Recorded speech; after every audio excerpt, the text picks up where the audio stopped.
আগামীকাল ২০২৬ বিশ্বকাপ বাছাই পর্বের ম্যাচে মাঠে নামবে আর্জেন্টিনা। চিরপ্রতিদ্বন্দ্বী ব্রাজিলের বিপক্ষে নামার আগে তারা ম্যাচ খেলবে আরেক লাতিন পরাশক্তি উরুগুয়ের সঙ্গে। তবে ম্যাচের আগে আলবিসেলেস্তেরা নতুন দুঃসংবাদ পেয়েছে। মাংসপেশির চোটের কারণে আসন্ন ম্যাচে খেলা হবে না আক্রমণভাগের তারকা লাউতারো মার্টিনেজের।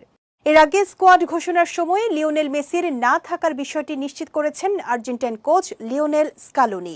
জানান, লোয়ার গ্রেড ইনজুরির কারণে মেসি ২টি ম্যাচ থেকে ছিটকে গেছেন। তবে তার অনুপস্থিতিতে লাউতারো ও হুলিয়ান আলভারেজদের কাঁধেই ছিল আক্রমণভাগের নেতৃত্ব। কিন্তু সেই শক্তি এখন দুর্বল হয়ে গেছে মার্টিনেজের চোটের কারণে। এদিকে গতকাল দলের সঙ্গে অনুশীলনও করেছেন লাউতারো, তবে এরপরই তার ইনজুরির খবর আনুষ্ঠানিকভাবে জানানো হয়।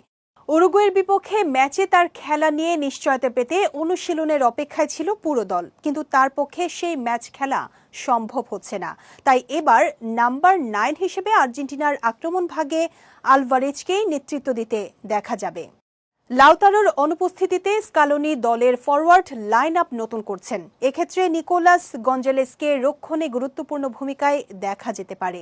একই সঙ্গে আনহেল ডি মারিয়ার অবসর পরবর্তী সময়ে ও মেসির অনুপস্থিতিতে আলবিসেলেস্তে দলের শূন্যস্থান পূরণে নতুনদের সুযোগ দেওয়া হচ্ছে। পুরো লাইন আপে সমন্বয় করতে ফরমেশনও পরিবর্তন আনতে হতে পারে কোচ স্কালোনির। ওয়ালটন আবারও মিলিয়নিয়ার অফারে ওয়ালটন ফ্রিজ কিনে আপনিও হয়ে যেতে পারেন মিলিয়নিয়ার।